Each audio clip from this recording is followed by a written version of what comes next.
प्यारे बच्चों, सुप्रभात। आओ हिंदी व्याकरण और हिंदी भाषा सीखें कार्यक्रम में आप सबका हार्दिक स्वागत है। प्यारे बच्चों, आज हम NCERT द्वारा कक्षा 7वीं के पाठ्यक्रम में शामिल बाल महाभारत कथा नामक पाठ्य पुस्तक के 7वां, 8वां और 9वां दिन नामक पाठ का सार अथवा सारांश, इसके शब्दार्थ तथा अभ्यास के महत्वपूर्ण प्रश्न उत्तर सीखने का प्रयास करेंगे। प्यारे बच्चों, आइए सबसे पहले 7वां, 8वां और 9वां दिन नामक पाठ का सार अथवा सारांश जानते हैं। प्यारे बच्चों, 7वें दिन का युद्ध कई मोर्चों पर चल रहा था। एक मोर्चे पर अर्जुन के सामने भीष्म थे, एक तरफ द्रोण और विराटराज में भीषण युद्ध हो रहा था। शिखंडी और अश्वत्थामा में लड़ाई हो रही थी।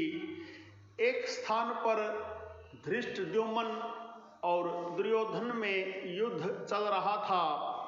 नकुल और सहदेव अपने मामा शल्य पर बाण बरसा रहे थे। प्यारे बच्चों, एक अलग मोर्चे पर भीम अकेला दुर्योधन के 4 भाइयों से लड़ रहा था। घटोत्कच भगदत्त से, सात्यकी, अलम्बुस से, युधिष्ठिर श्रतायु से तथा कृपाचार्य चेकितान से लड़ रहे थे। विराट को द्रोणाचार्य से हारना पड़ा। विराट के पुत्र उत्तर एवं श्वेत पहले ही दिन की लड़ाई में मारे जा चुके थे। आज उनके तीसरे पुत्र शंख की भी मृत्यु हो गई। प्यारे बच्चों, 8वें दिन का युद्ध प्रारंभ होते ही भीम ने धृतराष्ट्र के 8 पुत्रों को मार डाला। कौरवों ने अर्जुन के नाग कन्या से उत्पन्न वीर पुत्र इरावान को मार दिया। इरावान की मृत्यु का बदला लेने के लिए घटोत्कच कौरव सेना पर टूट पड़ा। युधिष्ठिर ने भीम को घटोत्कच की सहायता के लिए भेजा तो कौरव सेना बुरी तरह से हार गई। प्यारे बच्चों, 9वें दिन के युद्ध में अभिमन्यु और अलम्बुस में घोर युद्ध छिड़ गया।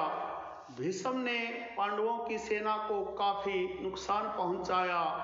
यहाँ तक कि पितामह ने अर्जुन और श्री कृष्ण दोनों को ही बड़ी पीड़ा पहुंचाई।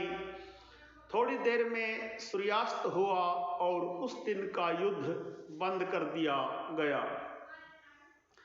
प्यारे बच्चों, यह था युद्ध का 7वां, 8वां और 9वां दिन नामक पाठ का सार अथवा सारांश। आशा है आपको अच्छी प्रकार से समझ में आया होगा।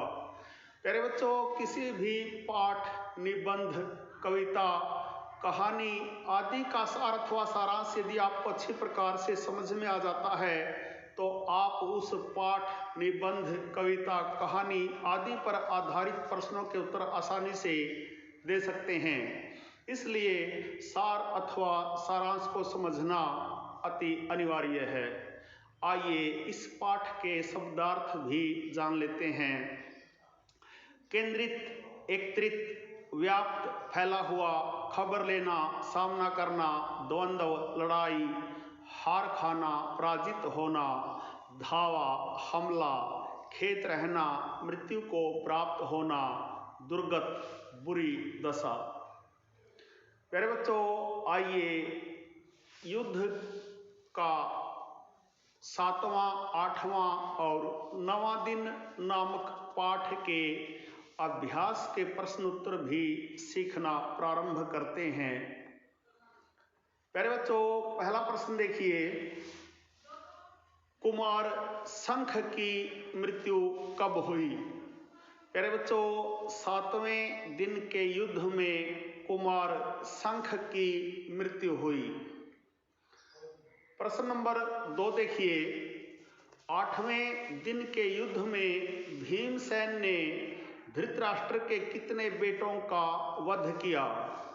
प्यारे बच्चों, 8वें दिन के युद्ध में भीमसेन ने धृतराष्ट्र के 8 बेटों का वध किया। प्रश्न नंबर 3 देखिए, 8वें दिन के युद्ध में अर्जुन क्यों शोक विह्वल हो उठा?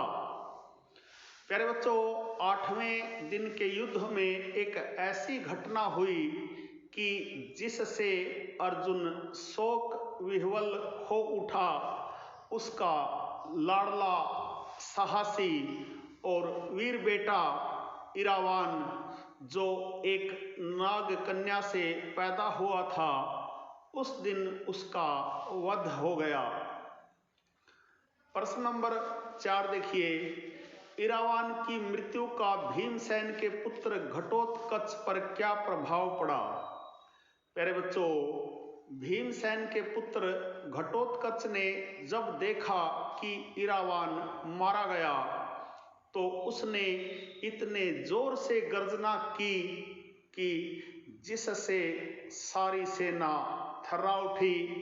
उसके बाद वह कौरव सेना पर टूट पड़ा और घोर प्रलय मचाने लगा।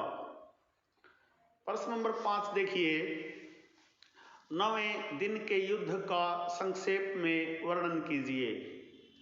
प्यारे बच्चों, 9वें दिन के युद्ध में अभिमन्यु और अलम्बुस में घोर संग्राम छिड़ गया। धनंजय के पुत्र ने पिता की ही भांति रण कौशल का परिचय दिया। पांडवों की सेना की पितामह ने उस दिन बड़ी दुर्गत की। यहाँ तक कि अर्जुन और श्री कृष्ण दोनों को ही बड़ी पीड़ा हुई। सैनिक बहुत पीड़ित हो रहे थे। थोड़ी देर में सूर्यास्त हुआ और उस दिन युद्ध बंद कर दिया गया। प्यारे बच्चों, यह थे युद्ध का 7वां, 8वां और 9वां दिन नामक पाठ के अभ्यास के महत्वपूर्ण प्रश्न उत्तर। आशा है आपको अच्छी प्रकार से समझ में आए होंगे।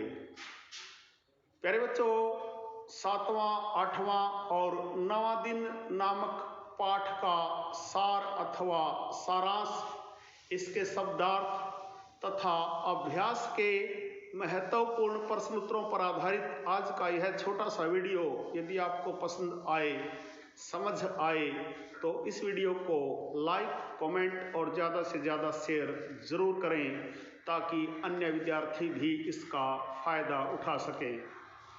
प्यारे बच्चों, यदि आप वास्तव में गंभीरता के साथ हिंदी व्याकरण और हिंदी भाषा सीखना चाहते हैं तो आपके अपने YouTube चैनल संगम टीवी हिंदी व्याकरण को सब्सक्राइब जरूर करें और वीडियो पर दिए बेल आइकन को जरूर दबाएं ताकि संगम टीवी हिंदी व्याकरण पर पढ़ाए जाने वाले पाठों का सबसे सरल और सटीक विश्लेषण YouTube पर अपलोड होते ही उसका नोटिफिकेशन सबसे पहले आपके पास पहुंचे।